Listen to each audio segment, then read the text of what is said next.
តពេពីប្រតែកំណត់អើវាជឿណាថ្លៃណាពីប្រតែកំណត់អើវា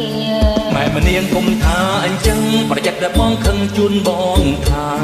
ម៉ែម្នាងគុំថាអញ្ចឹងប្រយ័ត្នតែបងខឹងជូនបងថាតាមបុរាណលោកពោលថាអ្នកណាក្បាលតំពេកចំណាំតែគ្រូសូត្រជឿណាថ្លៃណាអ្នកណាក្បាលតំពេកចំណាំតែគ្រូសូត្របើតំពេកក៏តំពេកចង់ឲ្យតែមានចិត្តស្លូតបូនបើតំពេកក៏តំពេកចង់ឲ្យតែមានចិត្តស្លូតបូនព្រោះថាបានព្រៃគ្រូសូត្រមិនបាច់បូតចៃនឹងសក់ស្គូដែរជឿណាថ្លៃណាមិនបាច់បូតចៃនឹងសក់ស្គូដែរហើយនាងកំថាអញ្ចឹងចាំមើលយកដឹងខ្ញុំធ្វើតបែហើយនាងកំថាអញ្ចឹងចាំមើលយកដឹងខ្ញុំធ្វើតបែធ្វើរួចហើយមិនអាចទីទេពីប្រតែកំណត់ក៏ឯងអញ្ចឹង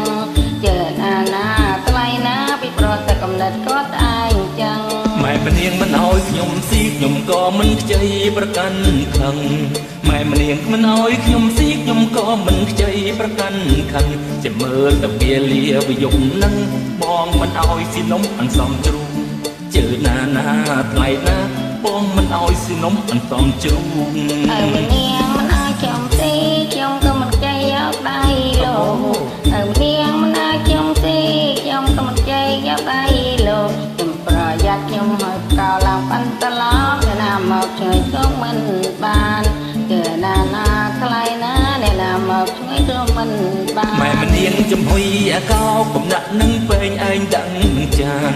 ម៉ែម្នាងចំហុយអាកោកំដាក់នឹងពេងឯងដឹងនឹងចានចាំមើលអាកោឡើងវាស្មើបានអាណិតតែដាស់បងឲ្យស៊ីផងជឿណា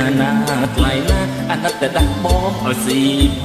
ងប្រអីប្រចង្រៃខាងឡើងអាវីនឹងដំបងប្រអីប្រចង្រៃខាងឡើងអាវីនឹងដំបងច្រើនលើកច្រើនដងនៅតែជាខ្ញុំមិនរួញជឿណាថ្លៃណានៅតែជាខ្ញុំមិនរួញបើចង់ឲ្យបងជីមានតែទៅនៅវាលព្រីគូចបើចង់ឲ្យបងជីមានតែទៅនៅវាលព្រីគូចអ្នកណាជីងឯងនឹងរួចបើគួចចិត្តគ្នាម្លឹងអោណាថ្លៃណាស់ចាប់បើគួចចិត្តគ្នាម្លឹង